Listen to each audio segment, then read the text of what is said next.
tal amigos? Sean bienvenidos a una nueva entrega de su programa Enfoques Jurídicos. Boris de León, su servidor, les da las gracias por la sintonía. En esta oportunidad contaremos con la grata presencia del Dr. Pascal Peña Pérez, abogado experto en Derecho Internacional y Relaciones Internacionales, con quien hablaremos acerca de las consecuencias de la crisis de Haití sobre República Dominicana. Regresamos en breve.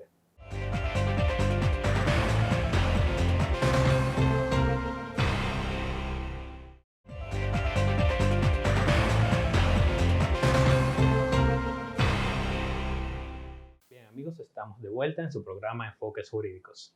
Bienvenido, Pascal. Muchísimas gracias, Boris. Pascal, tenemos tu presencia aquí como un evento muy grato porque vamos a aprovechar tus conocimientos para ilustrar a la población sobre un tema de gran novedad y de suma importancia para el país.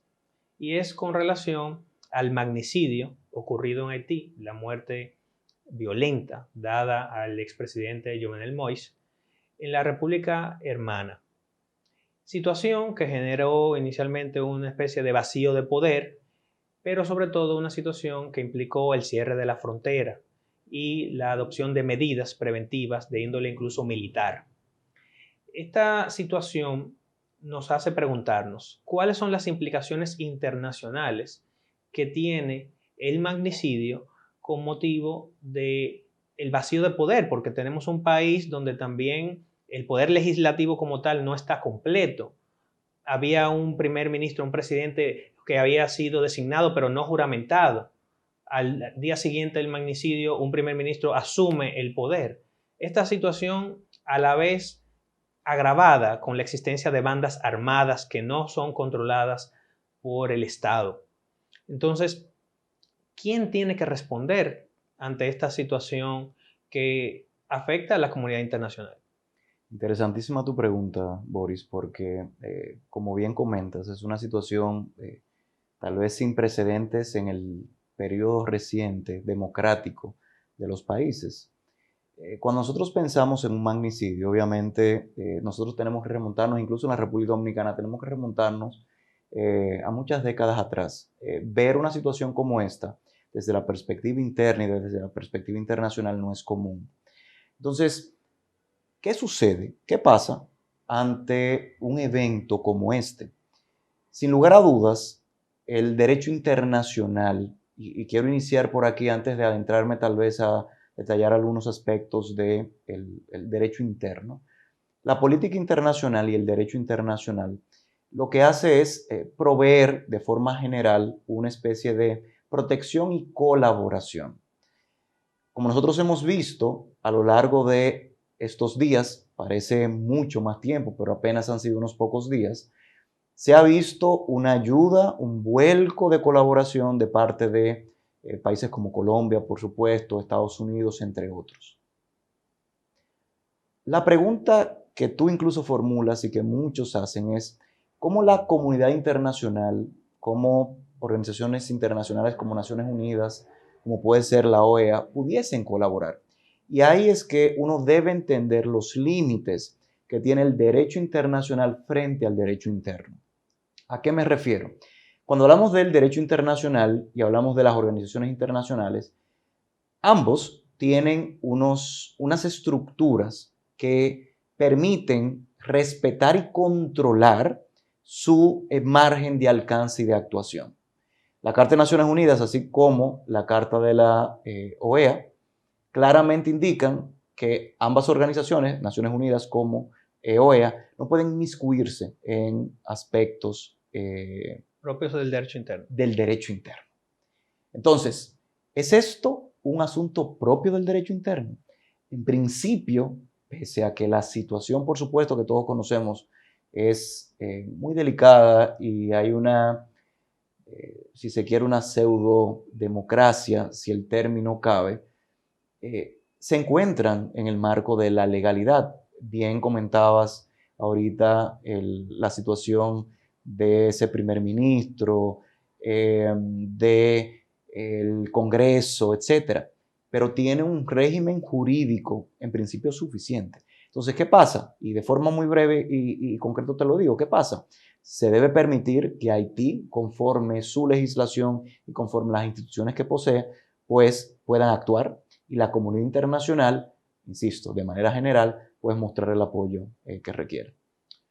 Pascal, esto nos lleva a cuestionarnos sobre la capacidad de las instituciones de Haití, porque precisamente quizás el temor común que agobia a muchos dominicanos reside en una desconfianza hacia esas instituciones propias del derecho interno.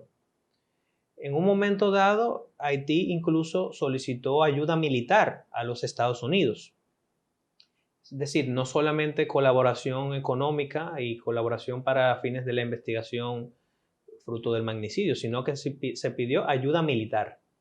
Y esto nos lleva a preguntarnos cuál es el rol de las fuerzas de paz de la Organización de las Naciones Unidas. Porque incluso en el país, en República Dominicana, se ha hecho un llamado a que la comunidad internacional apoye a Haití, que ayude a Haití, por el temor, naturalmente, de que si Haití se queda desprovista de ayuda, ¿qué va a ocurrir? Va a ocurrir una ola, o podría ocurrir, una ola de refugiados. Una ola de refugiados que vendría en primer lugar a la República Dominicana. Y por eso en su momento incluso fue ampliamente aceptada la medida o saludada la medida del cierre de la frontera en su momento, ante el hecho violento que acabó con la vida del expresidente haitiano. Pero en esas circunstancias actuales en las que, si bien estamos viendo o digamos que dando paso a la oportunidad de que el mismo Haití, a través de sus instituciones, llegue a un plano de estabilidad política, ¿qué pasaría si no se llega a ese plano de estabilidad política y se pierde o pierde el Estado el control de, por ejemplo, las bandas armadas que están coexistiendo dentro de ese territorio? Nuevamente tu pregunta es interesante, que puede dividirse en dos aspectos. Primero voy a hablar un poquito sobre las operaciones de mantenimiento de paz que mencionaste ahora, y luego voy a hablar un poquito sobre lo que es un conflicto armado interno, internacional o internacionalizado conforme al derecho internacional humanitario. En primer lugar, cuando hablamos de organizaciones internacionales y hablamos de manera particular de Naciones Unidas, uno de los brazos ejecutores que tiene ante conflictos armados son justamente las operaciones de mantenimiento de paz. En este sentido, el Consejo de Seguridad de Naciones Unidas, actuando en virtud del capítulo 7 de la Carta, puede pues enviar esas operaciones de mantenimiento de paz. ¿Qué son? Pues son un grupo de militares aportados por diversos países que llevan, en este caso, la responsabilidad frente a Naciones Unidas, pues de cumplir con un mandato particular. Ese mandato, conforme Naciones Unidas y el capítulo 7, es mantener la paz y seguridad internacional. Entonces, ante esta situación, quiero recordar que ya existía una operación de mantenimiento de paz en Haití. Parece, creo que hasta 2015, si recuerdo correctamente, debido justamente a estos conflictos armados que se han dado de manera constante e incesante a lo largo de todos estos años. Y a tales fines, entonces, había un grupo de militares, como decía, que son los denominados cascos azules. Sí. Cascos azules reconocidos justamente por el color azul celeste que tiene su casco, etc. Que podían controlar la situación, como ya sabemos, de inseguridad, toda ayuda que llegaba fuera transmitida a través de ellos. Estoy hablando de alimentos, salud, etc. ¿Qué pasa? A partir de ese año que te dije hace un momento, pues la operación de mantenimiento de paz se convirtió en una especie de asesoría civil que no conlleva o no conllevaba la oportunidad de tener militares con la capacidad de hacer uso de la fuerza incluso para el cumplimiento de su mandato. ¿Y cómo era efectiva? Exactamente. Y ahí es que nosotros entonces nos estamos dando cuenta de que la realidad de Haití no requiere tal vez darle con un tratamiento con paños tibios, sino tal vez volver a tener una operación de mantenimiento de paz con la capacidad suficiente. ¿Por qué? Y como tú mencionabas ahora mismo, ¿por qué? Nos estamos dando cuenta que no tienen la capacidad, incluso de sus instituciones, lograr mantener un control suficiente, lo cual incide de forma directa, por supuesto, en lo que es la República Dominicana. ¿Qué pasa con la colaboración que puede dar la comunidad internacional? Y ahí es que está, yo creo que el punto neurálgico. La comunidad internacional ha tratado el tema con paños tibios. No es como hay algunos que han propuesto la fusión de la isla o que la República Dominicana asuma la responsabilidad. Se ha hablado incluso de la creación de una especie de fideicomiso para colaborar en la institucionalidad de Haití, etc. Pero sin dudas debe haber un empoderamiento de los países con mayor capacidad para lograr que Haití pueda caminar por sí solo. Ahora, ¿qué pasa cuando nosotros en la práctica vemos que esto no sucede? Y precisamente esto nos va a llevar entonces al plano de la posibilidad de conflictos armados. A eso voy. Que son aspectos que vamos a tocar, amigos, luego de la breve pausa.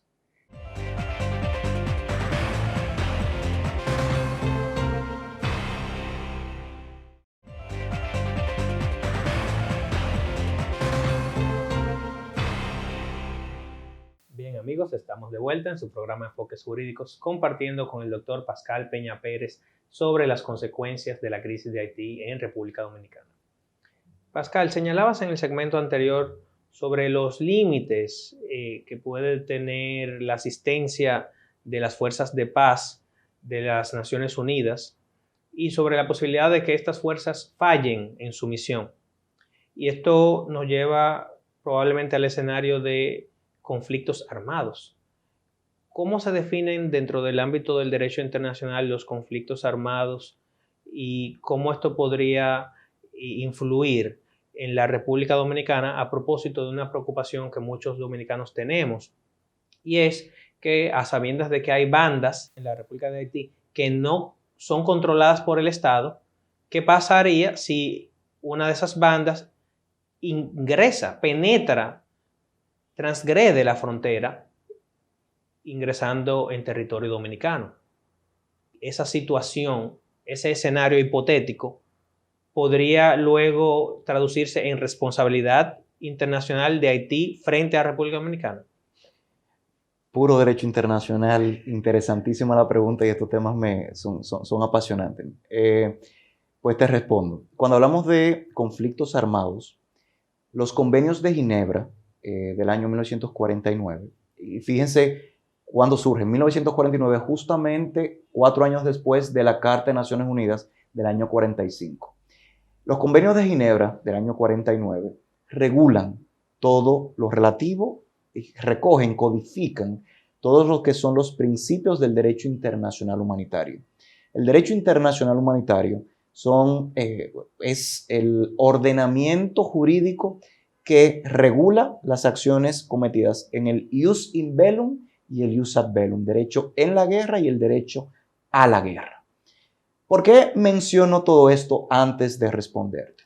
Porque en efecto, cuando hay un conflicto dentro de un país o de un país a otro, el sistema de protección tradicional de derechos humanos, y aquí quiero diferenciar, recuerden, estamos hablando de una situación donde hay un conflicto armado, hay un conflicto bélico, por tanto, el sistema tradicional de protección del derecho internacional de los derechos humanos no es el que regula. ¿Por qué?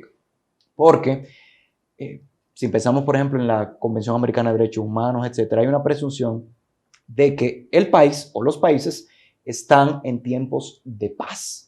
Y por tanto, en tiempos de paz, frente a una democracia activa, funcional, hay una violación, se puede demandar al Estado.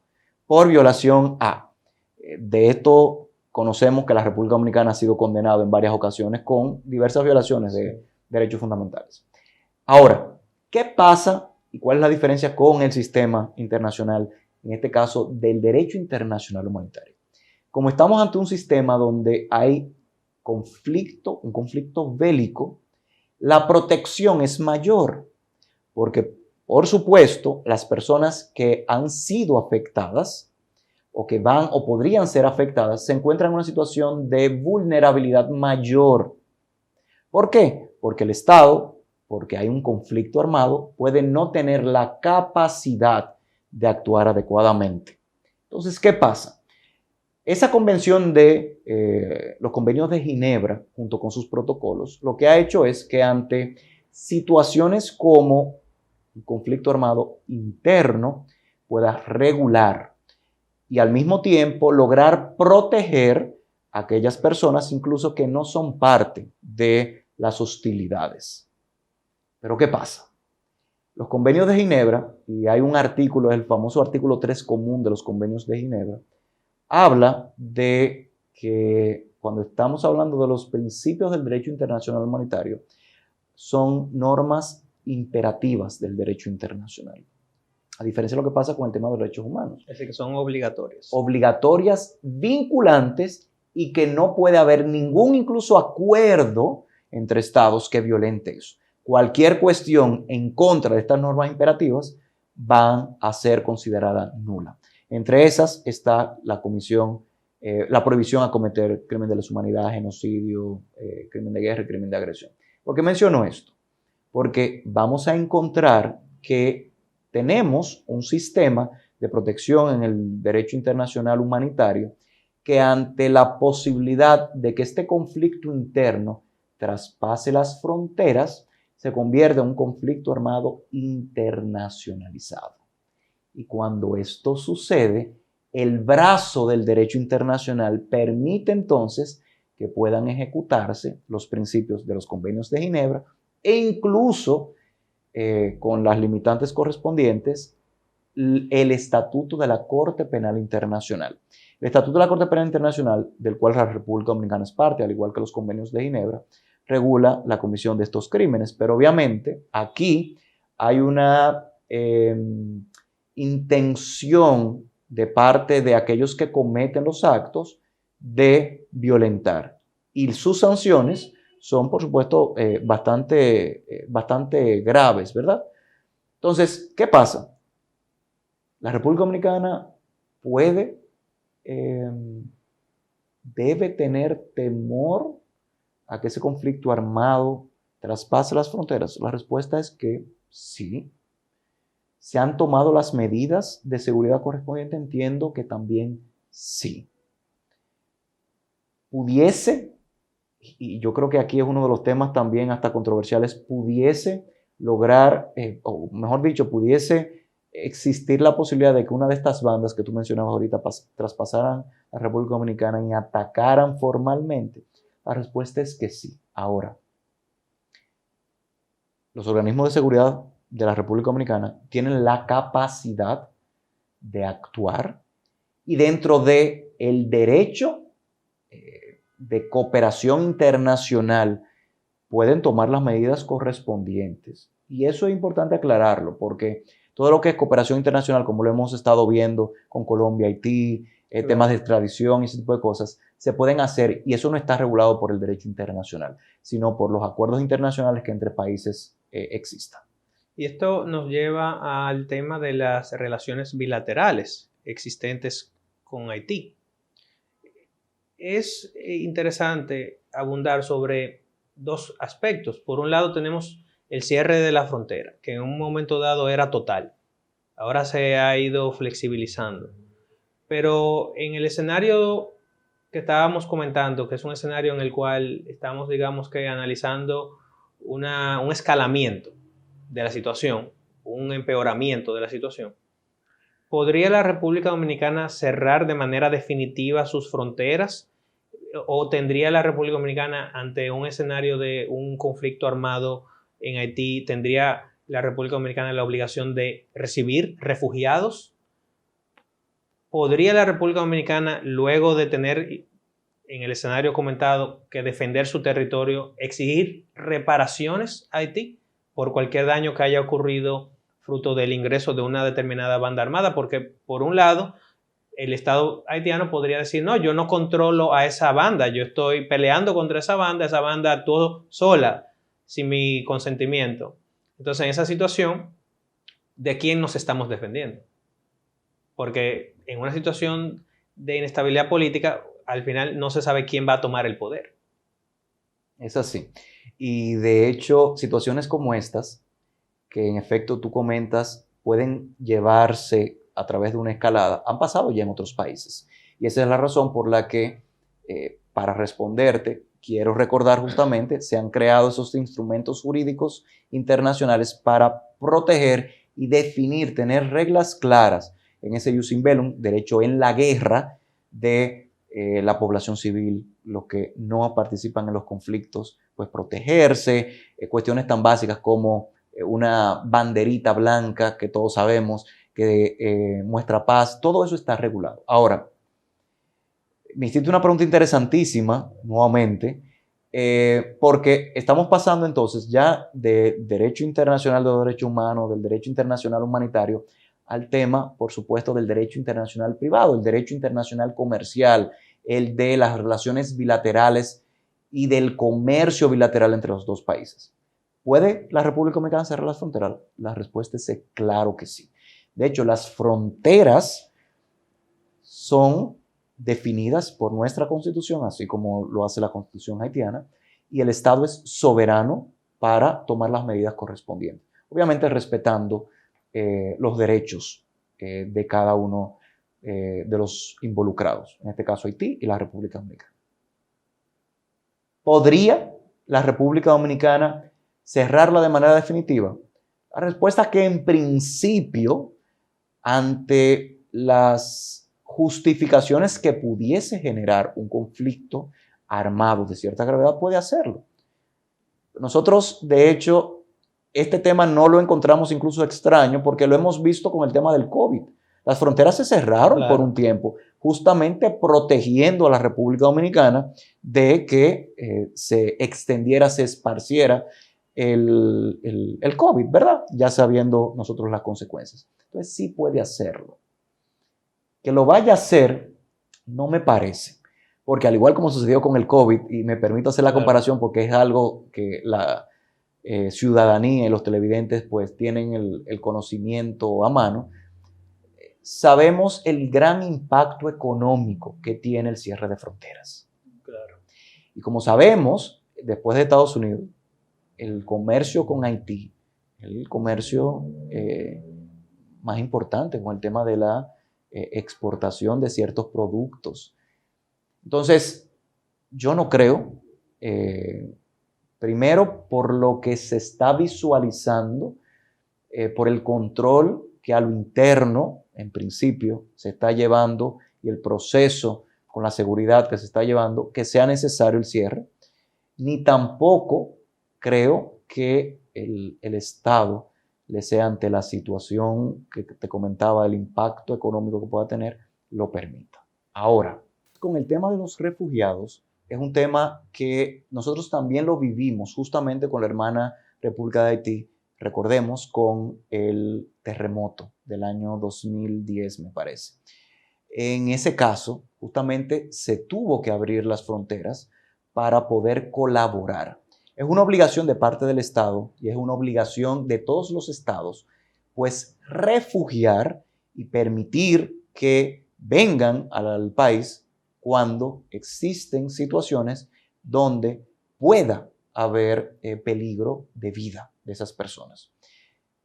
Si la situación de Haití empeora, y por supuesto hay un conflicto armado, etc., por supuesto la República Dominicana tiene como una obligación frente a la comunidad internacional, pues abrir las fronteras. Abrir las fronteras y permitir justamente, que lo comentabas ahorita, que se refugien estas personas. La figura de refugiados es muy importante porque es la que, conforme el derecho internacional, permite que la única excepción de no deportación cuando no se cumplen con los papeles migratorios de la documentación migratoria correspondiente. ¿Por qué? Porque hay una justificación. Para preservar la vida. Para preservar la vida, justamente. Y por supuesto, también existe otra figura, aunque está ya más enmarcada en lo político, que es el asilo, que como también nosotros hemos vivido en su momento y hemos dado asilo a personas como el presidente Zelaya por situaciones políticas, también el Estado Dominicano podría tener a ciertas personalidades, ¿verdad? Pues darle esa apertura y cuidar hasta tanto se solucione y mejore pues el momentum y el impasse que vive el país, pues recibirlos en la República Dominicana. Y finalmente, Pascal, ¿habría posibilidad de que Haití comprometa su responsabilidad internacional frente a República Dominicana ante una escalada? Es una pregunta muy técnica que en una línea trato de responderte. La respuesta es que me luce que por las condiciones y las situaciones que se están dando no podría ser posible, porque en el derecho internacional humanitario existe lo que es el control efectivo o el control absoluto. Y cuando hablamos de control efectivo y control absoluto son básicamente figuras ante las personas o personalidades que tienen el control de la situación que salga de las manos. En la actualidad, no parecería que haya alguien con el control efectivo o el control absoluto.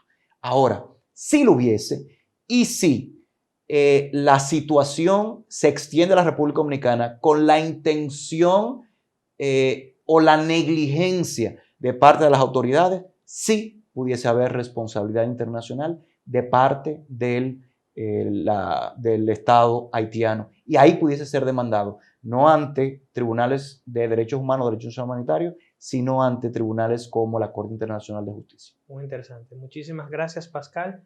Y amigos, hasta una próxima entrega de su programa Enfoques Jurídicos.